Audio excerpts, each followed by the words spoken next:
नई बात डिजिटल की वीडियोस देखने के लिए हमारा चैनल सब्सक्राइब करें और बेल आइकन पर क्लिक करना मत भूलिएगा। नाजरीन, मैं हूं आपका मेज़बान उमर बशीर। आज जिस शख्सियत से हम आपको मिलवाने के लिए लाए हैं वो किसी तारुफ के मुताज नहीं है। आइए मिलते हैं औरिया मकबूल जान साहब से, कुछ सियासी मौज़ूआत पर उनकी राय जानने की कोशिश करेंगे। बहुत शुक्रिया औरिया साहब, आपने हमें वक्त दिया और हमने देखा कि नूपुर शर्मा ने एक स्टेटमेंट दिया हुज़ूर नबी करीम सल्लल्लाहु अलैहि वसल्लम की ज़ात के हवाले से। स्टेटमेंट आने के बाद एक भौचाल खड़ा हो गया कुवैत में, गल्फ़ कंट्रीज़ में, और इंडिया का बाइकआउट करने के हवाले से एक तहरीक शुरू हो गई है।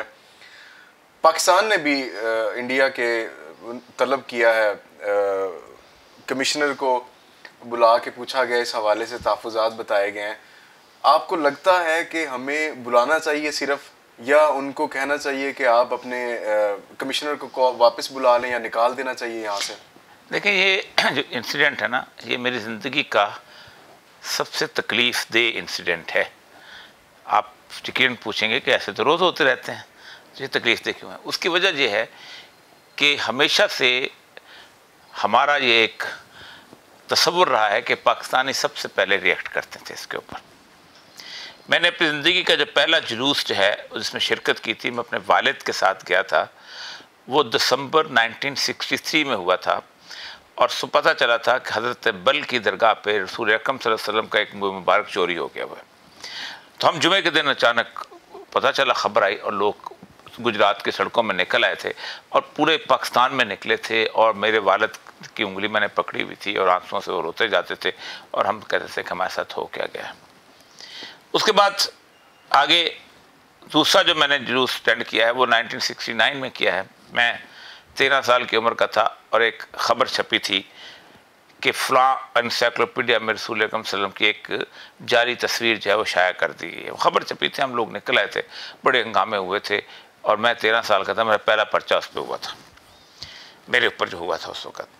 आप सोचें, उस वक़्त से लेके अब तक कोई इंसिडेंट ऐसा नहीं है कि गुस्ताखी कहीं हो, मुसलमान पाकिस्तान के रिएक्ट करते। तो हमसे लोग कहते हैं कि यार तुम लोगों को ज़्यादा दर्द होता है, पूरी मुस्लिम उम्मा पड़ी हुई है, सारे सारे। तो मैं कहता था कि भाई ये तो पाकिस्तान का एजाज़ है, ये कोई शर्मिंदगी वाली बात ही नहीं है। अगर बाकी उम्मत कुफर पे कायम है, अगर बाकी उम्मत रिएक्ट नहीं करती तो उसका मतलब ये है कि हम भी ना करें। लेकिन इस दफ़ा हुआ, आपको पता है 27 तारीख को ये बात हुई है। 27 मई को उसने टेलीविजन स्टेशन पे एक बहस के दौरान बकवास की है। बिल्कुल। उसके बाद मैंने भी प्रोग्राम किया छोटा सा। वो तमाम हमारे उलमा, उन्होंने अपने शेड्यूल्ड के जो जलसे थे उसके अंदर एक धुआंधार तकरीर कर दी। कुछ लोगों ने वैसे थोड़ी बात कर दी, मजम्मत उम्मत को नहीं, किसी ने शाह जुमे में कर दी होगी। लेकिन वो अरब दुनिया जिसको हम गाली देते थे, कहते थे कि जो मुत्तहिद नहीं होती, उन्होंने हमारे मुंह पे तमाचा मारा कि नहीं, हम अभी हैं, जिंदा मुसलमान हैं। मस्कत और मान के जो इस वक्त मुफ्ती आज़म हैं, मुझे फ़ख्र हासिल है कि मैं उनसे मुलाकात की। मुझे आज भी फ़ख्र हो रहा है उनसे कि मैं एक दफ़ा अपने सूद के मामलात के अंदर जा रहा था मुसलमान का, तो मैंने उनके वज़ीर औक़ाफ़, वज़ीर औक़ाफ़ उनके होते हैं जो क्या नाम है, मुफ्ती आज़म होते हैं, तो मैं उनसे मुलाकात की और बड़ी खुशगवार सी मुलाकात थी जो बड़ी देर तक चलती रही। मुझे आज उनका बयान पढ़ के खुशी, उन्होंने कहा बाइकाट करो। और ये बाइकाट रसूल अकरम सल्लल्लाहु अलैहि वसल्लम की सुन्नत है।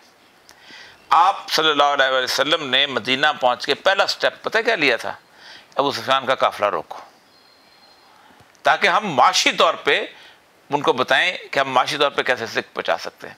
लेकिन सर, इसमें सवाल ये पैदा होता है कि चले हम नहीं भी करते।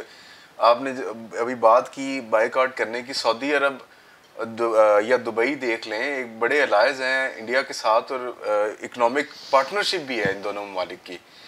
तो चूंकि सऊदी अरब को हम समझते हैं कि मुस्लिम उम्मा, हमारे तमाम मजहबी परफॉर्मेंस जो है वो वहीं पे होती हैं चीज़ें, तो हम समझते हैं कि वो लीड करते हैं। तो क्या वो ये स्टेप लेने के लिए तैयार हो सकते हैं इस बात पे? देखिए, पहली बात बाइकआउट कर दिया जाए। पहली बात तो यह है कि देखें, दो ताकतें होती हैं माशियत के अंदर, प्रोड्यूसर एंड कंज्यूमर।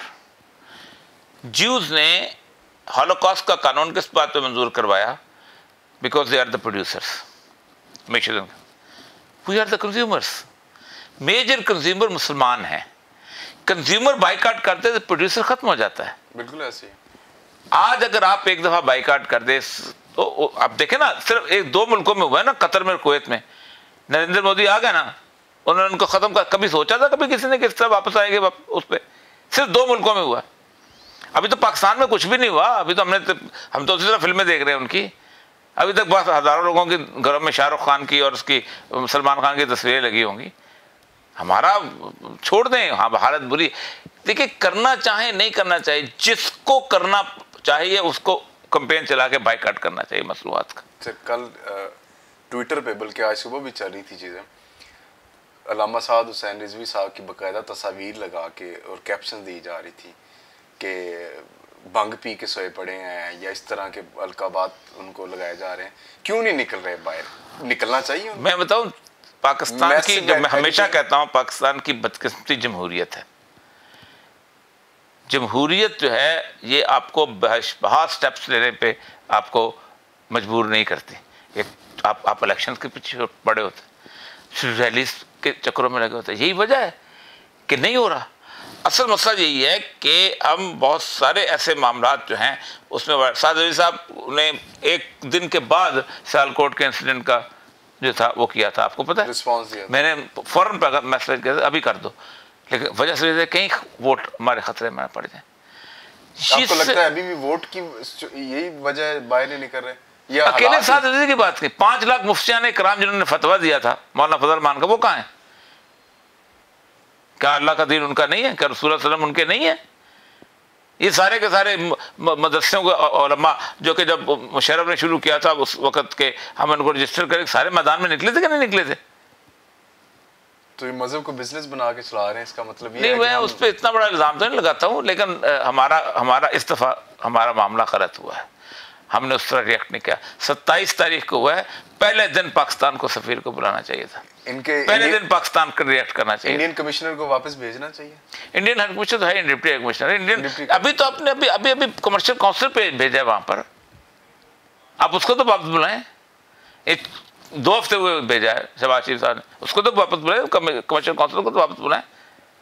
ठीक है सर, आगे चलते हैं। ये अभी इमरान खान साहब ने जो बात की 2 दिन पहले जलसे में, और मुसलसल मुतवातिर वो करते आ रहे हैं अब पाकिस्तान के हवाले से, वो कह रहे हैं कि जी टुकड़े हो सकते हैं या पाकिस्तान को नुकसान पहुंच सकता है, और जो हुकूमत में लोग बैठे हुए हैं वो गद्दार हैं, बल्कि वो तो एस्टेब्लिशमेंट को भी निशाना बनाते आ रहे हैं। पहले तो वो न्यूट्रल कहे, उन्होंने कहा एक दफ़ा कि न्यूट्रल तो जानवर होता है, फिर उन्होंने वजाहत दी न्यूट्रल की, फिर उन्होंने दोबारा देख रहे हैं हम जलसों में न्यूट्रल कह के, और उनकी जो सोशल मीडिया फौज है या उनके फॉलोअर्स हैं वो मिलिट्री को भी ले आते हैं, आर्मी चीफ को भी बुरा भला कहना शुरू कर देते हैं।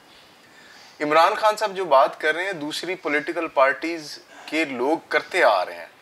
कभी उन्होंने कहा हम सिंधु देश बन जाएगा अगर आपने हमारे राइट ना दिए, यही इमरान खान की हुकूमत थी तो पीपल्स पार्टी वाले कहते थे।